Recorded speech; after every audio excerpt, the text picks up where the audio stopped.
I frankly am distressed over the more recent turn of events in Turkey. I've been jealous for Turkey's success and full of admiration for what it's accomplished. And I hope it's not moving in the other direction now. It looks like freedoms are being curtailed while the ruling party protects its own interest at the expense of others. And that's very distressing to me because the reputation that Turkey did have in the West was certainly improving, and people were full of admiration and so on for it. And now we're wondering what's happening there. You know, how can this happen in a place that we thought was the model? I know there's been criticism by the government of the Hizmet movement, and I think that that is so unfortunate. My experience with the Hizmet movement has been that it is, committed to the most idealistic notions of dialogue and education and social justice, and not at all really political in its orientation. So I find sometimes when, and this is true in the United States as well, when leaders get themselves into political trouble, they look to blame someone.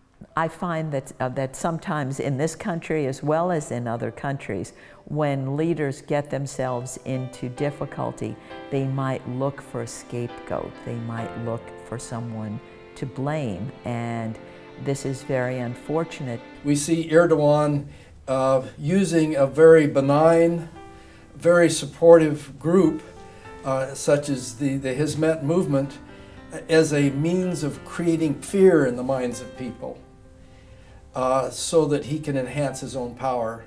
And I don't think it's going to work.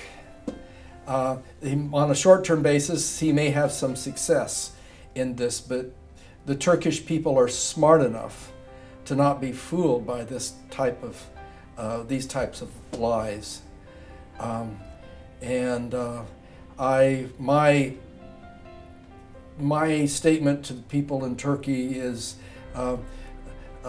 find out what the Hizmet program is all about. Read the philosophy of Fethullah Gulen and realize where they're coming from. Instead of listening to the politicians describe it, go to the source. Certainly it seems to be autocratic. I'm sensing that he's a deeply autocratic person, doesn't want to allow, he's called Hizmet a state within a state, right? Which to me is a strange characterization. Yes, Hizmet is a successful movement with a lot of influence and in that sense does have power in Turkey. Nobody can deny that right now. But, so do many organizations. There are a lot of different organizations. So to me, that's like saying that, again, like the Catholics are a state within a state in America, or the Jews, a state and a state within America. You know, those kinds of statements are really derogatory. They're pejoratives. We try to avoid saying those kinds of things because Catholics have a right to seek influence in America. Jews have a right to seek influence in America. That's how we operate here. I know in Turkey, people, Turkey is Turkish, and that's also fine. But it is hard for me to understand how that's democracy. My thoughts about the conflict with respect to the recent tensions in Turkey and the scandal, the corruption scandal with the AKP movement and party, as well as the sort of allegation that the Hizmet movement has sort of been trying to undermine the AKP, are simply that I think this conflict, to me, demonstrated the consistency and the credibility of the Hizmet movement in the sense of it is not interested in attaining power, it is not interested in political power in Turkey or elsewhere in the world, but it wants to adhere to a certain pro-democratic, pro-liberty and freedom agenda, so that those who are elected to political power not only have a responsibility to provide economic development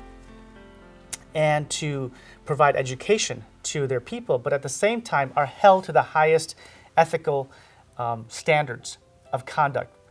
And I think the Hizmet movement has been consistently asking for that without necessarily asking for anything in return as a pro quid pro in terms of being quiet and then attaining power. And I think that's a positive reflection upon the Hizmet movement.